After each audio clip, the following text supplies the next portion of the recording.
Great. Uh, Good evening, Adarniya Kanu Patel sir. I welcome you and all our audience on this platform to enlighten us what they don't teach in art colleges. I have enormous respect for the art colleges of our country. But at the same time, I feel that the students are not prepared enough to plunge into the world of art with adequate education, especially of branding themselves, about marketing themselves, about current technology, how to deal with the clients. All this is currently not taught in art colleges. Representing ICAC, the International Creative Arts Center, I'm closely associated with the field of visual art for past more than a decade now. But sometimes I still feel that art colleges should teach something more than academics. I would like to introduce our honorable guest today, Sri Kanu Patel ji, though most of the art field knows him very, very nicely. But even then, I would like to introduce him. He is currently director and principal of CVM College of Fine Arts of CVM University. He is also a painter, an actor, director. Has been featured in several dramas, movies, TV serials, where he has not only acted but also directed. He has vast knowledge of visual art history of India and as well as that of the world. Today, we are here to talk about what is not taught in art colleges. I will firstly start with by knowing that what is actually the background of fine art colleges in India. सबसे पहले तो मैं रविंद्र मरड़िया जी का बहुत आभारी हूं कि इस बड़े व्यापक विषय को लेकर आपके समक्ष मुझे रखा है, तो मैं उनका सबसे पहले आभारी हूं। उन्होंने प्रश्न पूछा कि क्या बैकग्राउंड है in arts fine arts colleges का, तो हमें वहां से शुरू करना चाहिए कि भारत में जब तक फाइन आर्ट्स कॉलेजेस नहीं थी तब क्या था। हमारे यहाँ घराने थे, जैसे संगीत में घराने होते हैं वैसे पेंटिंग में घराने थे। पाल शैली चल रही थी, जैन शैली चल रही थी, राजस्थानी, कांगड़ा, इन शैलियों में काम हो रहा था और धर्म के साथ और राज्य के साथ कलाएं सारी जुड़ी हुई थी। उसके बाद फॉर्मल एजुकेशन में जब फाइन आर्ट्स की हम शुरुआत की बात सोचे तो 1852 में 1852 मरड़िया जी, हाँ जी, 1852 में सबसे पहला मद्रास में आर्ट स्कूल खुला। अच्छा, चेन्नई फर्स्ट कॉलेज मद्रास में खुला है। First art school was established Chennai, oldest art institution in India. Very good. वो 1852 में हुआ तो सबसे पहले वो प्राइवेट स्कूल के तौर पर था, बाद में जाके वो गवर्नमेंट स्कूल बना और उसके ब्रिटिश रूल इन इंडिया, तो सबसे पहले अंग्रेजों का जो स्टेटस था या वहां जो थाना था वो पहला मद्रास था। तो 82 में ये मद्रास स्कूल खुला और 1928 में फर्स्ट इंडियन प्रिंसिपल डीपी राय चौधरी, देवी प्रसाद राय चौधरी, वो उसके वाइस प्रिंसिपल होते हैं। 1928 में देवी प्रसाद राय चौधरी पहले भारतीय प्रिंसिपल उसके बनते हैं। तो ये होने के बाद मद्रास स्कूल एस्टैब्लिश होने के बाद, और ये पूरा का पूरा स्कूल एक अंग्रेज, उसका नाम है जॉर्ज टाउन, उसने ये एस्टैब्लिश किया था। और यूनिवर्सिटी ऑफ मद्रास में अभी ये जुड़ा हुआ है ये स्कूल रिसेंटली। तो वहां जो कोर्स डिजाइन था वो सीधा का सीधा रॉयल स्कूल से आया था। रॉयल स्कूल का जो कोर्स डिजाइन किया था वो रेनोल्ड जोशुआ ने किया था। रेनोल्ड जोशुआ बहुत ही आर्ट एजुकेटर और रॉयल स्कूल का स्थापक प्रिंसिपल माना जाता है। तो ये कोर्स इसलिए वहां पे उसका नाम भी जो था अपने आर्ट स्कूल का, वो उनको इंडस्ट्रीज के लिए आर्टिस्ट चाहिए थे। ओके। तो वो आर्ट के साथ उसका इंडस्ट्रियल आर्ट ऐसा, कॉलेज ऑफ इंडस्ट्रियल आर्ट ऐसा शुरू का नाम था। Okay. Government school of industrial art, इन ये नाम जो था वो 1962 में था। फिर it was renamed as a government school of art and crafts and the government college of arts and crafts before finally being renamed as present. Government college of art अभी मद्रास में उसका नाम है। उसके बाद अब देखिए कैसे ये एस्टेब्लिश चीजें होती है। उसके बाद अभी 1857 का विप्लव नहीं हुआ है, मतलब उस कल्पना कीजिए कि उस भारत की स्थिति क्या होगी जिसमें ये आर्ट जर्नी शुरू हुई है, ये फाइन आर्ट्स एस्टेब्लिश हो रहे हैं। 1854 में कलकत्ता का स्कूल एस्टेब्लिश होता है। 1854 में जब कलकत्ता का स्कूल एस्टेब्लिश होता है, वहां पे ईबी हेवल तो बहुत बाद में आते हैं। मैं बताऊं आपको कि ईबी हेवल जो है वो आते हैं आपके 1896 में। ओके। 1896 में ईबी हेवल कोलकाता स्कूल के प्रिंसिपल बनते हैं। और इस बीच में आपका जे स्कूल ऑफ आर्ट वो 1857 में शुरू होता है।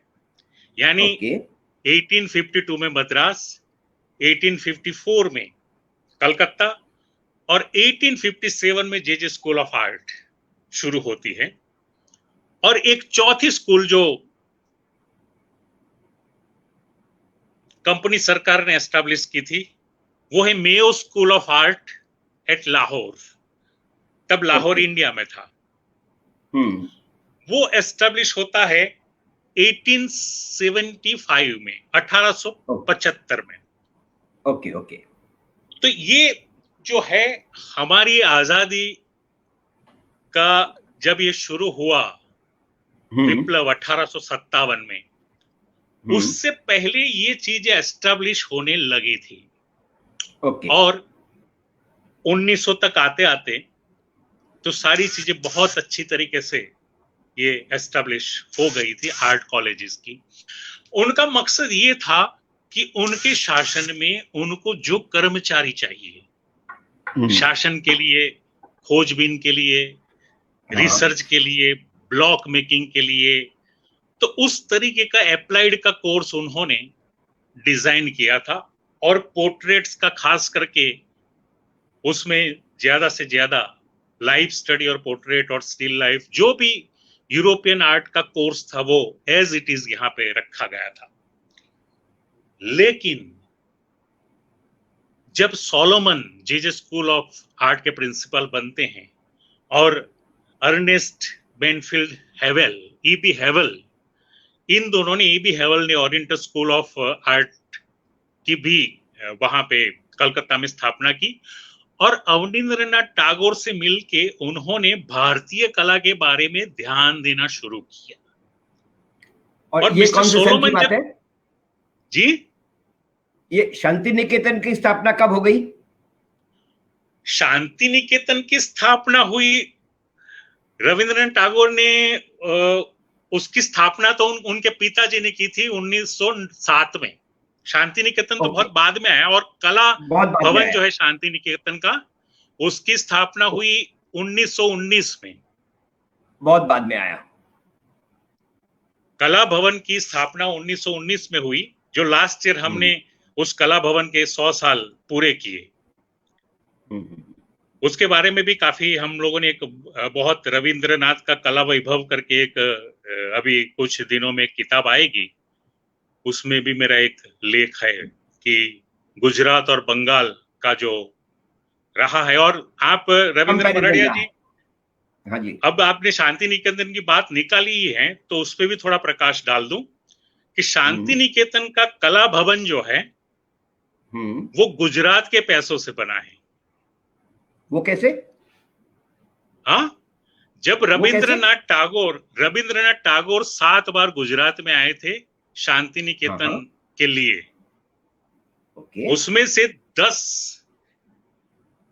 वहां सबसे पहले पोरबंदर के नटवर सिंह जी जो थे उन्होंने कुछ डोनेशन दिया, उससे विश्व भारती नाम की मैगजीन शुरू हुई और जामनगर के जाम साहब ने जो डोनेशन दिया उससे कला भवन का बिल्डिंग बना।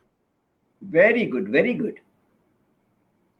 और उस वक्त भी हमारे यहाँ से जैसे लीना साराभाई जो है उन्होंने एक अपनी बड़ी अच्छी किताब उन दिनों लिखी थी, वो 33 से लेकर 37 तक वो शांति निकेतन में रही और रविंद्रनाथ जी से बातें करती थी। और उनकी किताब है व्यक्ति चित्र, उनमें अवनींद्र बाबू के बारे में, नंद बाबू के बारे में और जे कृष्णमूर्ति के बारे में और रविंद्रनाथ टैगोर के बारे में उन्होंने ये बात की।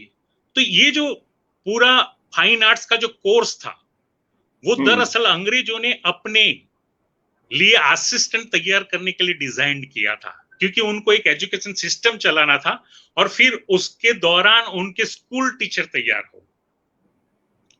जो स्कूल सिस्टम उन्होंने बनाई थी उसमें ड्राइंग पढ़ाने वाले या पेंटिंग पढ़ाने वाले टीचर शेयर करने के लिए ये सारे स्कूल एस्टेब्लिश किए थे। वेरी गुड, चारों वेरी स्कूल। गुड। और दूसरा, इन लोगों ने जो एस्टेब्लिश किया था उसमें उनको इंडस्ट्रीज के लिए भी कुछ चाहिए, कलाकार चाहिए थे। हाँ। तो उसके लिए अप्लाइड आर्ट उन्होंने ये शुरू किया था। तो उस अप्लाइड आर्ट में भी उन्होंने जो भी डिजाइन किए थे वो उनके हिसाब से, टेक्सटाइल में उनको डिजाइनर्स चाहिए हुए थे, प्रेस में डिजाइनर्स चाहिए थे, तो उस हिसाब से इन फाइन आर्ट्स का कोर्स बना हुआ था। और बहुत लंबे समय तक इसी कोर्स को और सारे इंस्टीट्यूट्स जो बाद में भी आजादी के बाद 1947 के बाद भी आजाद भारत में भी जितने भी इंस्टीट्यूट खुले बाद में, उसमें भी इसको एडप्ट किया गया। शांति निकेतन की एक बात और अच्छी थी कि जब 1919 में पहले वहां सुरेंद्र कार और असित कुमार हरदर को रविंद्रनाथ टैगोर ने आर्ट स्कूल में रखा था, तब कला भवन बना नहीं था लेकिन वो एस्टेब्लिश करना चाहते थे। बार बार अवनी बाबू को विनती करने की थी, क्योंकि नंदलाल बोस जो थे वो अवनींद्रनाथ टैगोर के साथ थे। तो बार बार टैगोर ने लिखा उनको कि नंद लाल को मुझे दे दे आप शांति निकेतन के लिए। तो कलकत्ता स्कूल ऑफ आर्ट से नंदलाल शांति निकेतन गए। मतलब कलकत्ता में स्कूल ऑफ आर्ट तो पहले से एस्टेब्लिश था ही, शांति निकेतन बाद में बना। Okay okay okay. तो शांति निकेतन में जब नंदलाल बोस गए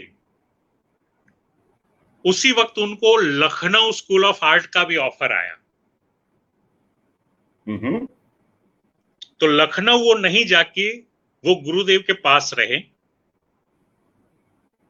और उन्होंने असित कुमार हरदल को लखनऊ भेज दिया। तो लखनऊ के प्रिंसिपल असित कुमार हल्दर बने।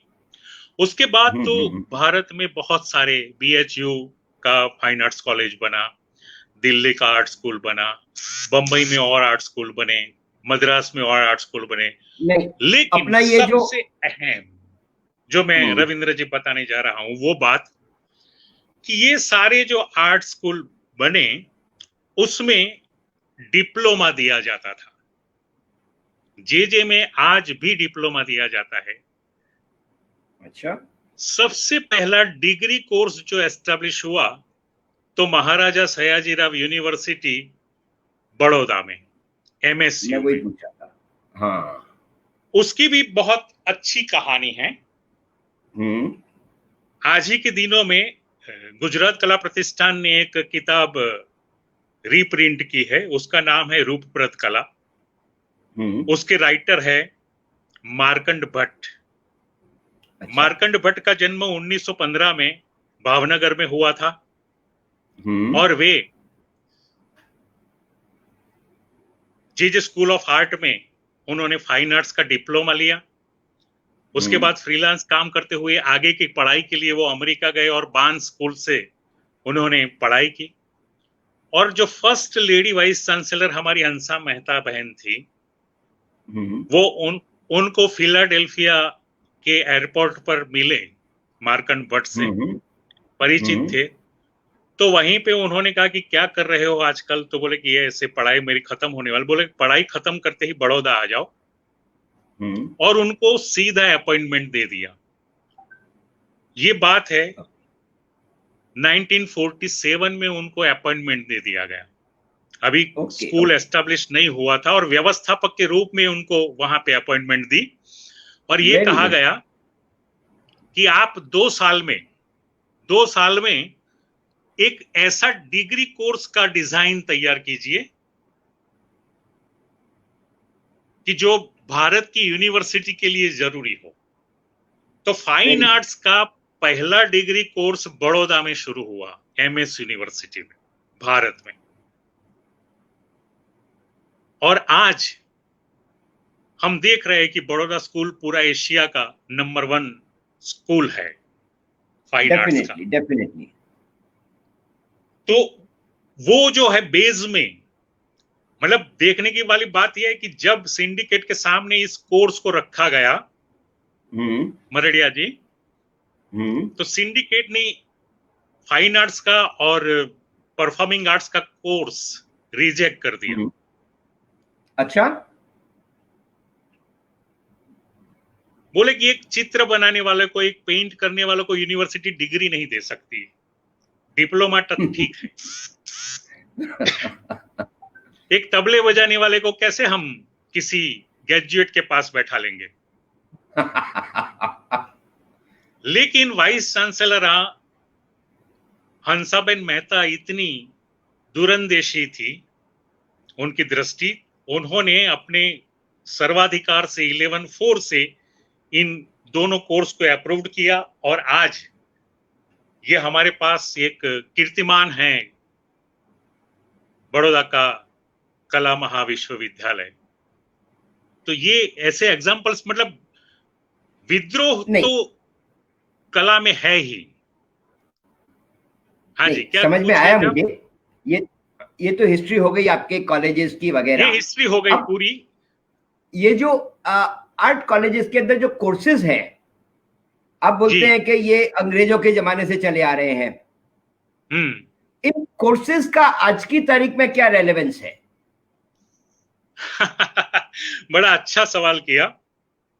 कोर्स चेंज होते रहे, लेकिन टेक्नोलॉजी आज बहुत बढ़ गई, टेक्नोलॉजी का प्रभाव इतना बढ़ गया। लेकिन आपको मैं पहले बता देता हूं कि हम फाइन आर्ट्स में क्या नहीं पढ़ाते हैं। हाँ, वो सबसे ज्यादा इंपॉर्टेंट है। ये बहुत ही अहम बात ये है, महत्वपूर्ण है कि हम लोग आर्ट स्कूल में लाइन में खड़े रहना नहीं सिखाते हैं।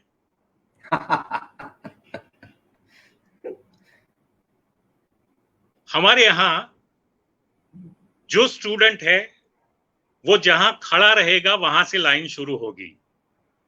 Very good. और दूसरी बात यह है, मतलब क्योंकि मेरा पर्टिकुलर मानना यह है एज एन आर्टिस्ट और as a educator, art educator, कि कोई भी व्यक्ति जब कला सीखना चाहता है तो उसको दूसरे के जैसा नहीं करना चाहिए, यानी लाइन में नहीं चलना चाहिए। उसकी लाइन अपनी खुद बनानी पड़ती है। इसलिए मैं गुलाब को कभी भी कमल बनाने की कोशिश नहीं करता। समझे मेरी बात आप? हाँ। गुलाब को गुलाब की तरह ही महकना चाहिए, उसको कमल बनाने की कोशिश नहीं करनी चाहिए। तीसरी बात, हम पर्सोना नहीं सिखाते। आपने देखा होगा कि कलाकार दाढ़ी बढ़ाए हुए, मेरे जैसे लंबे बाल वाले, आपके जैसे लंबे बाल वाले होते हैं।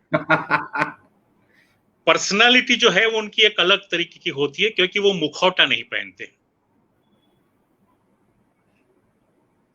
यानी कि हम लोग फाइन आर्ट्स में मुखौटा पहनना नहीं सिखाते, क्योंकि हमारे जो हृदय में होती है वही भावना हमारे चेहरे पर झलकनी चाहिए और वही हमारे सर्जनात्मक कृतियों में आनी चाहिए। तो हम ये जो फाइन आर्ट्स का जो ये टीचिंग मेथोडोलॉजी है, उसको अच्छे अच्छे एजुकेटर जो और संस्थानों के और विश्वविद्यालयों में होते हैं वो समझ नहीं पाते हैं जल्दी से। वो उस तरीके से समझना चाहते हैं कि जैसे वो और कॉलेजेस में, साइंस कॉलेज में पढ़ाते हो या कॉमर्स कॉलेज में पढ़ाते हो, उस तरीके से फाइन आर्ट्स का एजुकेशन हो, ऐसा वो सोचते हैं, लेकिन वैसा होता है नहीं। फाइन आर्ट्स का एजुकेशन जो है वो 1-to-1 एजुकेशन होता है, वो इंडिविजुअल एजुकेशन होता है, क्योंकि आपकी संवेदनाएं अलग है, दूसरे विद्यार्थी की संवेदनाएं अलग है, तीसरे विद्यार्थी की संवेदनाएं अलग है, उसकी लाइन का प्रेशर अलग है, उसके एक्सप्रेशन का प्रेशर अलग है, उसका मानसिक और वैचारिक जगत अलग है। तो उसमें से सर्जना कहां से? दूसरी बात यह है कि हम फाइन आर्ट्स में पेंटिंग करना नहीं सिखाते हैं। अब ये प्रश्न का जवाब आप सुनकर थोड़े हैरान होंगे, परेशान होंगे कि अगर फाइन आर्ट्स कॉलेज है और आप कह रहे हो कि पेंटिंग करना नहीं सिखाते, वो कैसे बनेगा? हम, क्योंकि इंसान को कभी भी कला सिखाई नहीं जाती, किसी भी कलाकार को कला सिखाई नहीं जाती। कला तो उसके अंदर होती है, हम उसको बाहर निकालते हैं। यानी बीज तो वो कलाकार का लेके ही आता है, हम उसे एक अच्छा एटमॉस्फेयर देते हैं, अच्छा खाद पानी देते हैं, उसके वैचारिक जगत को उत्प्रेरित करते हैं, उसकी दिशा क्या है उसमें उसको प्रेरणा देते हैं और उस दिशा में उसे आगे ले जाते हैं। तो ये प्रोसीजर 1-to-1 चलता है, क्योंकि मैं एक स्टूडेंट को जिस तरीके से सिखाऊं उसी तरीके से दूसरे स्टूडेंट को करना नहीं है, क्योंकि ये क्लासरूम टीचिंग नहीं है। दूसरी बात ये जो आपने जो प्रश्न पूछा इसमें, कि फाइन आर्ट्स जो है वो क्लासरूम टीचिंग कतई नहीं है, इसलिए हम क्लासरूम टीचिंग नहीं करते। हाँ, सिद्धांत सिखाए जा सकते हैं, थियरी सिखाई जा सकती है, ये सारी चीजें है। जैसे कि फॉर एग्जाम्पल कि जब कोई भी बच्चा, सबसे पहले आप अगर कला सीखना चाहोगे और इंस्टीट्यूट में जाओगे तो सबसे पहले क्या आएगा? कला के मूलभूत तत्व क्या है, बेसिक्स क्या है? तो लाइन आएगी, फॉर्म्स आएंगे, कॉम्पोजिशन आएगा, ड्राइंग आएगा, स्केचिंग आएगा। ये बेसिक चीजों से बुनते बुनते वो ये सारे सिद्धांत हैं। तो एक इंस्टीट्यूट आपको सैद्धांतिक रूप से, थियोरेटिकली आपको जिस तरीके से तैयार करना चाहता है वो करता है, उसको मटेरियल देता है। और खास करके हमारा सीवीएम कॉलेज ऑफ फाइन आर्ट्स में मैंने ये सारी सुविधाएं इस तरीके से ओपन रखी है कि जिस तरीके का बच्चा उसमें से लेना चाहे वो अपने आप को डेवलप कर सकता है। मतलब जैसे मैंने सोचा कि ये पुराने ढंग के जो कोर्स थे जो अंग्रेजों ने दिए हुए थे, उसमें से काफी सारी चीजें तो बड़ौदा स्कूल ऑफ आर्ट ने निकाल दी थी। उस फ्रीडम का हमने पुनरावर्तन करते हुए उस फ्रीडम को और अच्छी तरह से फर्टाइल हो, मतलब एक बच्चा अपने आप में अच्छी तरह से खिल सके, उग सके, ऐसा एटमॉस्फेयर सीवीएम यूनिवर्सिटी के सीवीएम कॉलेज ऑफ फाइन आर्ट्स में देने का मेरा प्रयत्न हो रहा है। क्योंकि कला विद्यालय में हम जब जैसे कोई विद्यार्थी आता है, यहाँ समझने की बात ये सेंसेशन, क्योंकि स्टूडेंट भी कुछ चीजों को समझते नहीं है। फॉर एग्जाम्पल कि एक बच्चा 12th का एग्जाम देके फाइन आर्ट्स में एडमिशन लेने के लिए तत्पर है, वो क्यों है? क्योंकि वो घर पे तस्वीरें अच्छी बनाता है, स्केच बुक में अपने स्कूल में ड्राइंग उसका अच्छा था, तो उसको अभी एक शब्द मिल जाता है कि तुम्हें फाइन आर्ट्स करना चाहिए। फाइन आर्ट्स क्यों करना चाहिए? क्योंकि तुम्हारी ड्राइंग अच्छी है। अब जैसा वो करता था घर पे, वैसा तो कोर्स में कुछ आने वाला नहीं है। तो सबसे पहला शॉक फर्स्ट ईयर में बालक को ये लगता है कि यार मैं तो ऐसे पोर्ट्रेट बना देता था और यहाँ तो मुझे ये लाइन ही करवा रहे हैं, कैलीग्राफी ही करवा रहे हैं और शेड एंड लाइट करवा रहे हैं। पोर्ट्रेट जैसा तो कुछ आता ही नहीं है। मैं तो घर पे हीरो हीरोइन के बड़े अच्छे चेहरे निकाल लेता था। तो ये भ्रम जो है कि किसी के चेहरे बनाना ये आर्ट का एक हिस्सा है, लेकिन आर्ट नहीं है। आर्ट का एक सब्जेक्ट है पोर्ट्रेट, लेकिन पूरी कला नहीं है। पूरी कला जो है वो इंसान की अभिव्यक्ति में है, उसके एक्सप्रेशन में है। ये सब चीजें हैं, जैसे लाइफ ड्राइंग करना या पोर्ट्रेट करना या कॉम्पोजिशन करना, ये सारे जो है वो कौशल है, वो क्राफ्ट है। तो फाइन आर्ट्स कॉलेज में क्राफ्ट तो सीखना ही है, वो तो कोर्स में है, इनबिल्ट है। क्राफ्ट तो आपको आना ही चाहिए। जहां तक मैं सुनता हूं या जहां तक मैं समझता हूं कि ये जो कॉलेजेस के अंदर, मोस्टली मैं आपकी कॉलेज की बात नहीं करता हूं, जनरल कॉलेजेस में पूरे 4-5 साल के अंदर ये सिर्फ क्राफ्ट ही सिखाया जाता है। स्टूडेंट को अपने मन का या अपना कुछ नया करने का वो उनको उत्साह मिलता ही नहीं है, या उनको प्रोत्साहन ही नहीं मिलता है। ये बहुत अच्छी बात आपने कही। ये जो है केवल क्राफ्ट, वही मैं कह रहा था कि वो बच्चा तो जानता है कि वो पोर्ट्रेट करना जानता है, वो क्राफ्ट जानता है। अब उसको मुझे सिखाना है कि उस पोर्ट्रेट में उसकी स्वयं की अभिव्यक्ति कैसे आएगी, and that is creativity. Yes, ये क्रिएटिविटी उसके इनबिल्ट होती है। क्रिएटिविटी किसी को सिखाई नहीं जाती, लेकिन उसको उंगली पकड़ के बताया जाता है कि यहां पे है तुम्हारी क्रिएटिविटी, उसको बाहर निकालो। इसीलिए उसके मतलब एक अच्छा आर्ट जो टीचर है वो ये करता है कि उसको काम को देख के उसको डायरेक्शन देता है, उस पे हावी नहीं होता है कि तुम ऐसा ही करो। यानी आपने जैसे कहा कि बहुत सारे आर्ट स्कूल जो है वो क्राफ्ट ही सिखाते हैं, क्योंकि वो कोर्स है। बस बस वो एक अपनी लाइन से चले जा रहे हैं, वही वो कोर्स है। और कला कभी भी कोर्स में बंधती नहीं है। आर्ट को कभी आप कोर्स में बांध नहीं सकते। इसीलिए अपने शास्त्रों में कहा गया है कि कला जो है वो नियतिकृत नियम रहिता है। वो नियति के भी नियम नहीं मानने वाली है, तो आपके कोर्स को कैसे फॉलो करेगी? और अच्छा क्राफ्ट जानने वाला अच्छा एक्सप्रेशन निकाल सकता है जब उसकी क्रिएटिविटी जब खुलकर बाहर आए। उसकी सर्जनात्मकता के लिए मैं जब भी बात करता हूं रविंद्र जी, तो मैं कहता हूं कि सर्जनात्मकता जो है वो अपने आप से सबसे बड़ा विद्रोह है।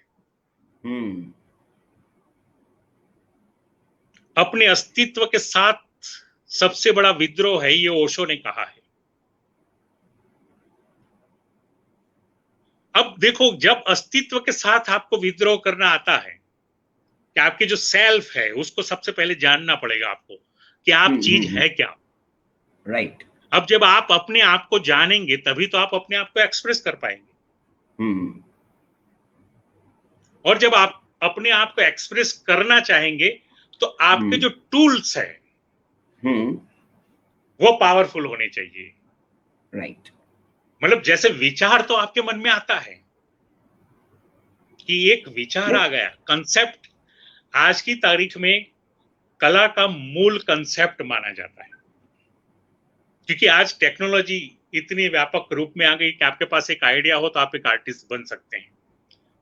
लेकिन आपके पास आइडिया के साथ आपका कौशल भी हो, आपकी स्किल भी हो, आपका क्राफ्ट भी हो, तो आप उसको अच्छी तरह से मोल्ड कर सकते हैं। उसको बहुत ही पैना, शार्प एक्सप्रेस, उस चीज को आप एक्सप्रेशन दे सकते हैं। तो फाइन आर्ट्स कॉलेज में जो भी बंधे हुए कोर्स में जो केवल हमारे यहां हमने केवल क्राफ्ट सिखाना नहीं रखा है, हम वैचारिक की स्तर पर भी विद्यार्थियों को बहुत ही अच्छी तरह से तैयार करना चाहते हैं। दरअसल क्या है कि आज का स्टूडेंट जो है उसके पास अपनी उंगलियों पर पूरी दुनिया की इंफॉर्मेशन आ गई है। अब उस इंफॉर्मेशन को ग्रैब करके उसमें से उसकी काम की क्या चीज है, वो डायरेक्शन भी तो स्कूल को देना पड़ेगा। लेकिन आज की तारीख में ये स्कूल दे नहीं पाती है। स्कूल तो कई खाली बार लाइन मैं पे फॉर चलती एग्जांपल रहती है। एक चीज, एक दृष्टांत देता हूं कि एक टीचर वान गोग के बारे में पढ़ा रहा है। तो वो टीचर तो वान गोग के बारे में जो जितना भी उसको याद है, जो पढ़ा है, वही पढ़ाएगा। सही बात है। ठीक है। तो उस दौरान एक जो स्टूडेंट है वो अपने मोबाइल पे पूरी वान गोग की जीवनी पढ़ लेता है।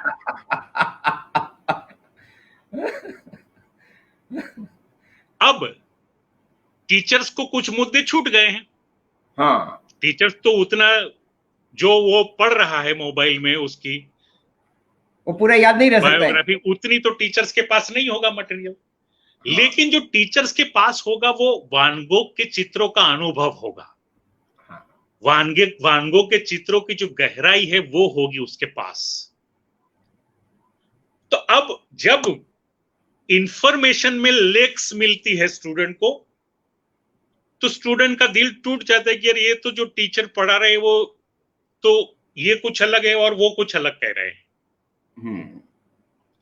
तो वो रैपो टूट जाता है। वो नहीं होना चाहिए। इंफॉर्मेशन टेक्नोलॉजी का समय है तो इंफॉर्मेशन आपके पास होगी, लेकिन उस इंफॉर्मेशन के पीछे जो भावना है, जो आपकी संवेदना है, जो एक कलाकार का थॉट्स है, जो कलाकार की वैचारिकी है, वो स्टूडेंट के पास नहीं पहुंचेगी। लेकिन मैंने देखा है कि मोस्टली कॉलेजेस स्टूडेंट्स को अपने आप कुछ नहीं करने देते। वो उनको एक लाइन से ही ये करो, ये करो, ये ड्राइंग बनाओ, ये स्केचेस ड्रॉ करो, ये लाइव ड्राइंग करो। वो अपने मन से क्या करना है वो करने की इजाजत देते ही नहीं है कॉलेज। वो इसलिए नहीं देता क्योंकि उसको एग्जाम लेना है, और कोर्स जो है, मैंने जैसे कहा ना कि कोर्स जो है वो एक पर्टिकुलर वे में चलता है। जैसे तो फिर अपन कलाकार नहीं बना रहे हैं, अपन ग्रेजुएट बना रहे हैं।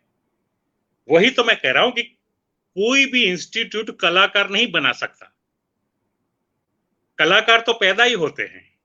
इंस्टीट्यूट में पढ़ने से, फॉर एग्जाम्पल मैं आपको एक एग्जाम्पल देता हूं कि आपने गुजराती में मास्टर ऑफ आर्ट या पीएचडी की, सुनिए मेरी बात, आपने हाँ हाँ। गुजराती भाषा में मास्टर किया, पीएचडी की, तो आप कवि बन जाते हैं? तो इंस्टीट्यूट का काम जो है वो कलाकार को जागृत करना है, और जागृत करने की प्रोसेस के लिए उसकी स्किल डेवलपमेंट के लिए ये कोर्स बनाए जाते हैं। कलाकार तो स्वयं अपने जीन्स लेकर ही आता है। हुसैन कौन से स्कूल में पढ़ने गए थे?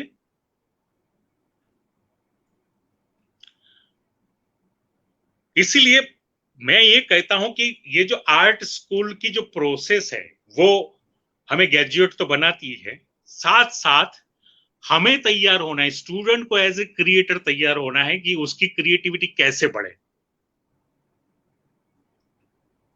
अच्छा, अब बताइए, आपने ग्रेजुएट तो तैयार कर दिया या कलाकार तैयार कर दिया है, उनको क्राफ्ट सिखा दिया, वो कलाकार एक बार जब मार्केट में आता है तो रोटी कैसे कमाएगा?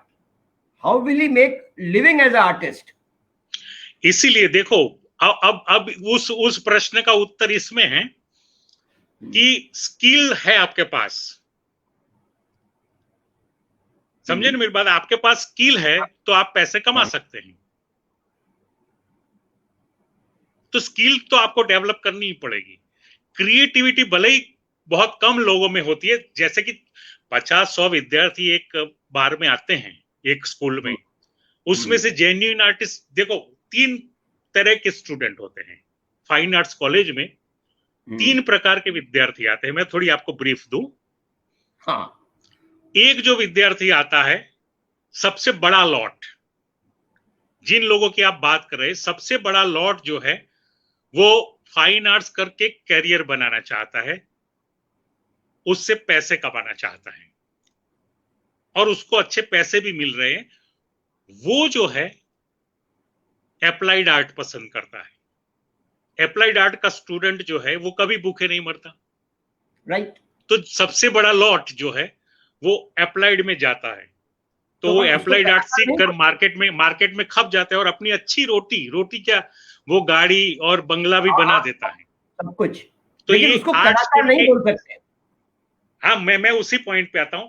और दूसरा जो तबक्का आता है जो कम है, ये 75% जो स्टूडेंट है वो अप्लाइड की तरफ गति करते हैं, क्योंकि उनको सोशल रोटी कमानी करके है। पैसे कमाने हैं। और 20% जो है वो फाइन आर्ट्स में आते हैं, फाइन आर्ट्स की नौकरी करने के लिए, कि कहीं एजुकेशन लेके हम कहीं नौकरी करें। अब जो जेन्युइन कलाकार होना चाहता है वो तो 5% ही है आपका, और वो होता है। हाँ, क्योंकि वो अपने दम पर आया है, अपने बूते पर आया है। तो फाइन आर्ट्स के प्रोडक्ट में सबसे ज्यादा जो कमर्शियल प्रोडक्ट होती है वो तो अपनी व्यवसायिकी में चली जाती है, अच्छी तरह से खप जाती है, और आज डिमांड भी बहुत है मार्केट में। आज किसी अच्छी एजेंसी के लिए आपको क्रिएटर नहीं मिल रहे, आपको ऑपरेटर्स नहीं मिल रहे, आपको डिजाइनर्स नहीं मिल रहे। ये तो आपका भी अनुभव है। हाँ हाँ, सही बात है। फिर दूसरे जैसे दूसरे नौकरी करने वाले की बात कर रहा हूं कि कुछ अच्छे आर्ट क्यूरेटर बनते हैं, कुछ अच्छे आर्ट क्रिटिक बनते हैं, जो पेंटर नहीं बन पाते या कलाकार नहीं बन पाते। वो क्यूरेटर बन सकते हैं, गैलरी होल्डर बन सकते हैं, या प्रदर्शन आयोजक बन सकते हैं, क्रिटिक बन सकते हैं।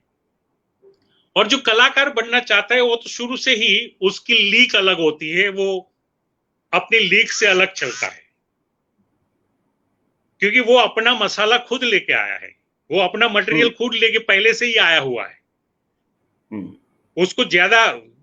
उसको इन कोर्स से विरोध होगा, इन पद्धतियों से विरोध होगा,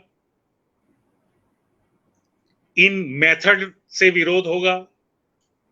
वो इसलिए होगा क्योंकि वो खुद एक सर्जक है, वो खुद एक क्रिएटर है। तो क्रिएटर जो है, मैंने जैसे कहा कि नियतिकृत नियम रहता है, तो ये सारे उसको नियम जो है वो बेकार लगते हैं। और कलाकार होने का सबसे अहम प्रमाण पत्र यही है कि आपको, इसलिए तो प्लेटो ने कहा था ना, ये प्लेटो ने बहुत अच्छी बात कही थी कि अगर आपको अच्छी नगर रचना करनी है, हम्म, अगर आपको सोसाइटी अच्छी तरह से चलानी है ना, तो आपको इन कलाकारों और कवियों को नगर से बाहर निकाल देना चाहिए। ये तो प्लेटो की रिपब्लिक में लिखा हुआ है। वो क्यों कहा था? वो इसलिए कहा था कि नगर रचना चलाने के लिए आपको छद्म करना पड़ेगा, और कवि और कलाकार इस छद्म को सबसे पहले जान लेते हैं। तो आपके छद्म को चलाने नहीं देते और उसका विरोध करते हैं। इसीलिए अपने शास्त्रों में ये नियतिकृत नियम रहिता कलाकार के लिए ये प्रयोग किया गया है। प्लेटो ने तो बहुत बाद एकदम में सही बात। रिपब्लिक में लिखा होगा, लेकिन हमारे आपकी शास्त्रों बात में तो ये बहुत पहले आपकी बात प्रमाण दिए गए हैं। एकदम सही है, आपकी बात मैं मानता हूं, लेकिन तकलीफ तो उन 5% को होती है जो एक्चुअल में कलाकार बने हैं या बनना चाहते हैं, या उनमें कलाकार का वो गुण है। रोटी उनका प्रॉब्लम होती है। एक बार फिर से दोहराइए आपका प्रश्न। नहीं, क्या है कि जो 5% है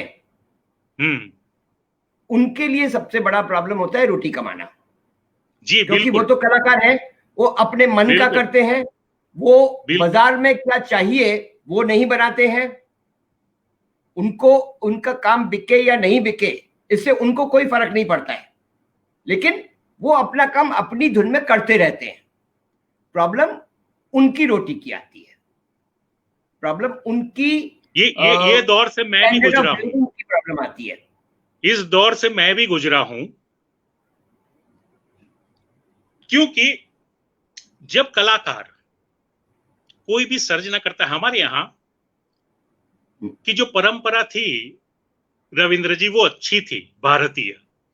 हाँ, ये वेस्टर्न परंपरा में हम आए, पश्चिमी परंपरा में हम आए, इसलिए ये दिक्कत हो रही है। हाँ, लेकिन भारतीय परंपरा में जो कलाकार था, जो सर्जक था, उसको राज्याश्रय और धर्माश्रय मिल जाता था, यस, और वो अपनी सर्जना कर सकता था। हाँ, आज जैसे आप देख रहे होंगे, आप तो इतने सालों से, तकरीबन मेरे ख्याल से आपको इस फील्ड में आए हुए 15 साल तो हो गए।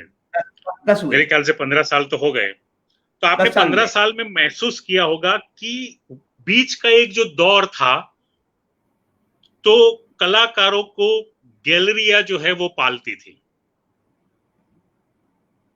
बहुत थोड़े, कुछ बहुत कलाकार जो थे अपने काम बहुत कम थे, और गैलरिया भी बहुत कम थी। तो वो कुछ कलाकार के काम अपने गैलरी के वहां पड़े रहते थे कंसाइनमेंट के रूप में, और कलाकार को जब भी कुछ पैसों की जरूरत होती थी तो वो गैलरीज उस कलाकार को प्रोवाइड करती थी। लेकिन मेरे ख्याल से ये 2000 का साल जब शुरू हुआ, हम इस नई सदी में एंटर हुए, उसके बाद से एक कला के बाजार में बूम आया, और उससे कलाकारों ने भी अच्छे खासे पैसे कमाए। और आज कलाकार की जो स्ट्रगल है, आप कह रहे, जैसे मैं कुछ एग्जांपल दूं आपको, कि कुछ बड़े बड़े कलाकार हैं जो अपने नाम में एस्टैब्लिश हो गए हैं। अगर उनके पास कला महाविद्यालय की नौकरियां नहीं होती तो वो क्या खाते?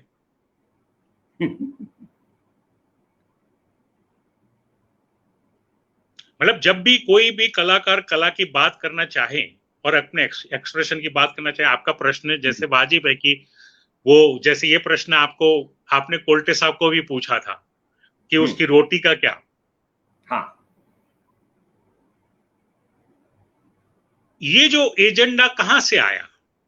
कलाकार को अपने दिमाग पे कुछ चढ़ जाना चाहिए और कलाकार का एक्सप्रेशन हो जाना चाहिए। ये विचार जो दिया वो कला, आर्ट फॉर आर्ट से एक आंदोलन ने, आर्ट फॉर आर्ट से एक मूवमेंट जो आई, उसने कलाकार को भटका दिया। और कलाकार इसलिए भटक भी गया क्योंकि उसमें उसको उसका ईगो, उसका अहंकार पोषित होने लगा कि मैं क्यों किसके लिए कुछ करूं, राइट। मैं तो अपने लिए ही करूं। हम्म।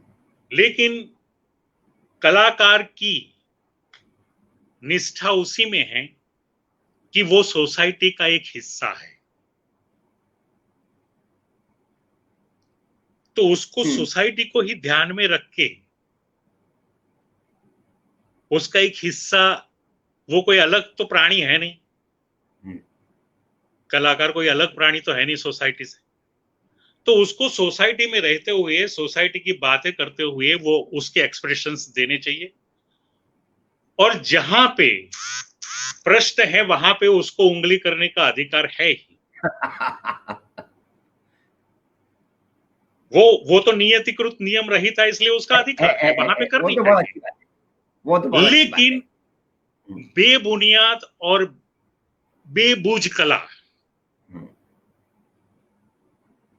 जो है वो खुद इंसान के अस्तित्व को भी भटकाती है और सोसाइटी को भी भटकाती है। आज मेरा एक प्रश्न है, मैं आपसे प्रश्न पूछता हूं कि आज हमारा दर्शक जो गैलरी का एग्जीबिशन देखने आता था, वो दर्शक कहां खो गया? ये दर्शक किसने गायब किया? इसका जिम्मेदार कौन है? आपका कम्युनिकेशन, आपकी आर्ट का कम्युनिकेशन उस तक पहुंच नहीं पाया, आपकी बात उस दर्शक तक नहीं पहुंच पाई। जैसे एक मैं आर्ट इसी बात फिल्म पे का जो दौर, मैं इसी बात पे आ रहा हूं। आपने कलाकार को कला बनाना सिखा दिया, आपने उसको ये बता दिया, सिखा दिया कि अच्छी कलाकारी कैसे होती है, अच्छे पेंटिंग्स कैसे बनते हैं, लेकिन आपने ये नहीं सिखाया कि उस कला के बारे में वो दूसरों से बात कैसे करे, वो अपनी कला को किस तरह से प्रेजेंट करे। वो तो कहना सिखाया नहीं जाता। वही है कि आपकी वैचारिकी, मैंने शुरू में ही कहा कि हमें वैचारिकी सिखानी चाहिए, थिंकिंग सिखाना चाहिए, कला के बारे में क्या आप सोच रहे हैं वो सिखाना चाहिए, आपका एक्सप्रेशन क्या है, क्योंकि कई कलाकार तो बोल ही नहीं पाते अपनी कला के बारे में।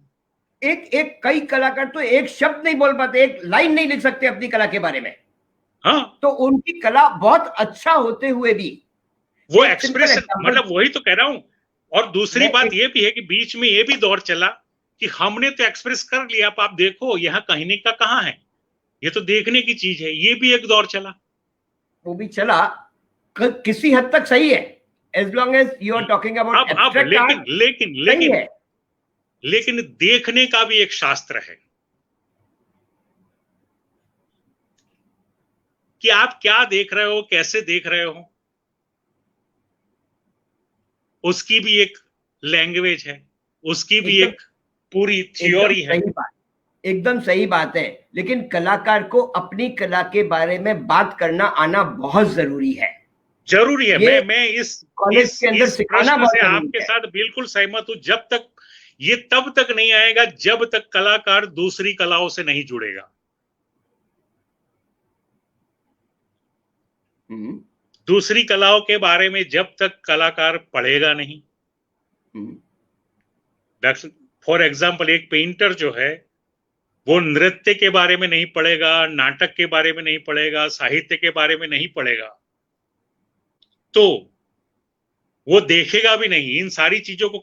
मैंने तो देखा है कि कई कलाकार ऐसे हैं कि किसी और कला में रुचि ही नहीं लेते।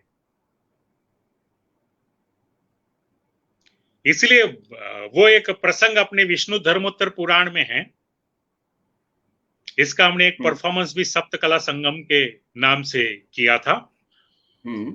तो राजा व्रज और मार्कंडेय का संवाद है कि देव दर्शन के लिए मुझे कौन सी कला सीखनी चाहिए, तो मार्कंडेय मुनि बताते कि तुम्हें शिल्प सीखना चाहिए, शिल्प कला सीखनी चाहिए।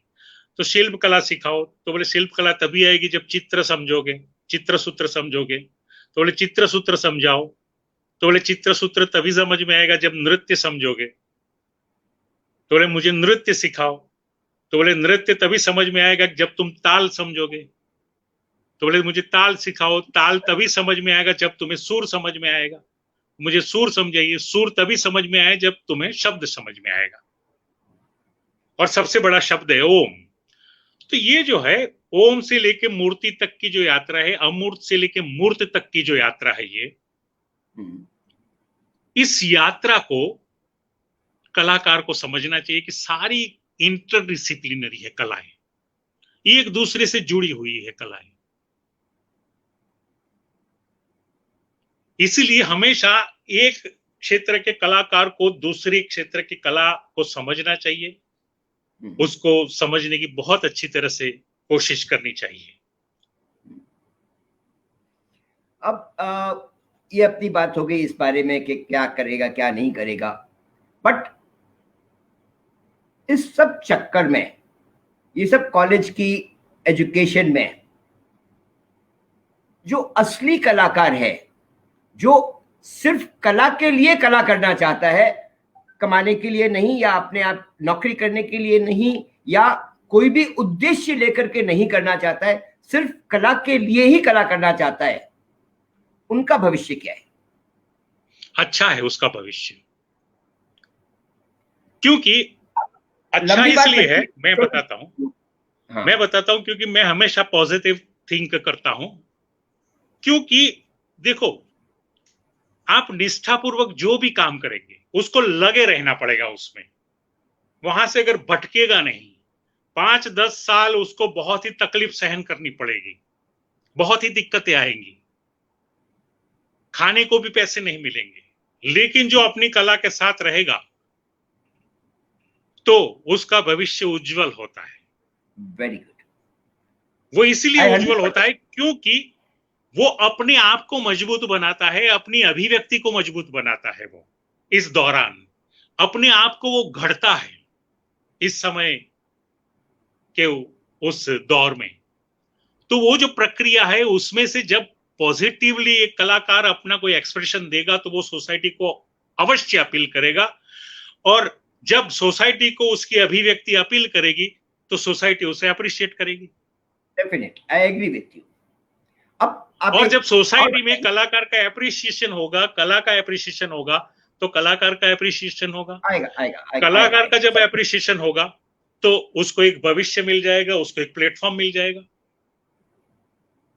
आई एग्री विथ यू।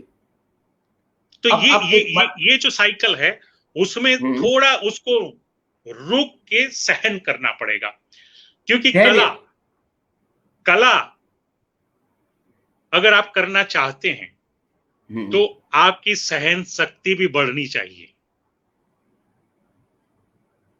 दूसरा ये है कि दूसरे इन दिनों जो कलाकार है वो बहुत शॉर्ट टेम्पर हो जाते हैं, आपको अनुभव होगा। हाँ। कुछ कलाकार जो हैं एकदम रिजेक्ट कर देते हैं चीजों को, एक रिजेक्शन का भाव आ जाता है उनके मन में, वो नहीं आना चाहिए। हम फाइन आर्ट्स में ये रिजेक्शन की नेगेटिविटी नहीं सिखाते हैं, हम पॉजिटिविटी सिखाते हैं। तो ये जो सौम्यता है, कलाकार की सौम्यता जो है वो प्रकट होगी तो उसकी कलाकारी कृति अच्छी बनेगी, उसकी भावना अच्छी होगी, पॉजिटिविटी होगी, तो उसके सर्जन में एक अलग तरीके की ऊर्जा का स्रोत पैदा होगा। जैसे हमारे कुछ मित्र जो है वो वेरी एक्सपेरिमेंटल है, जैसे हेमंत द्विवेदी है और बहुत सारे विजेंद्र शर्मा हैं, ऐसे बहुत सारे मित्र हैं जो ऊर्जा वाली कलाकृतियों का सर्जन करते हैं जिसमें बहुत सारा उनका एक्सप्रेशन होता है। तो ये ऊर्जा सबसे पहले उसको बनानी पड़ेगी, मतलब वेट करना पड़ेगा। हमारे एक मित्र भी लिख रहे हैं यहाँ पे, कला वो जवानी है, कला वो जवानी है। एक हमारे कलाकार मित्र लिख रहे हैं, कला वो जवानी है जो बुढ़ापे में आती है। सही कहा उन्होंने, इसलिए कहा क्योंकि जवानी तो कला को समझने में ही बीत जाती है। इसीलिए सही, बुढ़ापे में कला फिर से जवान हो उठती है। हाँ। तो इसका अपनी जो रियल लाइफ है, ये जो कला अपन इतनी करते हैं, इतनी बातें करते हैं, इतनी कला की प्रेरणा लेते हैं, इसका एक्चुअल रियल लाइफ पे क्या असर होता है? इसकी इंपॉर्टेंस रियल लाइफ में क्या है? देखिए सर, कला के बिना जीवन अधूरा है, वो किसी का भी हो। जैसे कि एक बच्चा रोता है और माँ उसको पालना में झुला के एक गाना गाती है तो बच्चे को नींद आ जाती है। तो गाना गाना ये कला है। तो कला एक रोते हुए आदमी को अच्छी नींद दिला देती है। Very correct. फिर कला पग पग पर जीवन में हर जगह आपके पीछे पीछे परछाई की तरह है। हर जगह देखो आप, बिना कला के तो आपकी संस्कृति बन नहीं सकती। आज हम इतनी संस्कृति लिए हुए, भारतवर्ष की संस्कृति इतने हजार साल पुरानी मानी जाती है, तो संस्कृति किसके बूते पर है? कला के बूते पर तो संस्कृति बनती। कला संस्कृति की नींव है। अगर आज आपके पास सिंधु घाटी की सभ्यता नहीं होती तो ये सभ्यता कैसे बनी? तो ये सभ्यता कला ने ही बनाई। हर जगह, हर पल में, हर क्षण में, हर विचार में कला जुड़ी हुई है। जैसे कि आप गाना गाते हैं, जैसे कि आप बोलते हैं, आपके शब्द कला है। सही बात है। आपका व्यवहार कला है। आपकी रसोई कला है। आपका नगर रचना जो है आपकी पूरी की पूरी, हाँ, वो भी वो कला है। स्थापत्य कला है। तो बिना कला अभी के अभी तो एक सांस आप नहीं ले सकते। बिना कला के तो आदमी जिएगा कैसे? अभी इसीलिए हाँ जी, एक कमेंट आया है, बहुत बढ़िया। अभी जो कला विद्यार्थी सुन रहे हैं उनको यह वार्तालाप अनंत काल तक काम आने वाला संवाद है। जी, बहुत बहुत अच्छी, धन्यवाद। हाँ। अब एक लास्ट एंड फाइनल क्वेश्चन जी। ये जो कला है, ये प्योर आर्ट और आर्टिस्ट क्या होता है?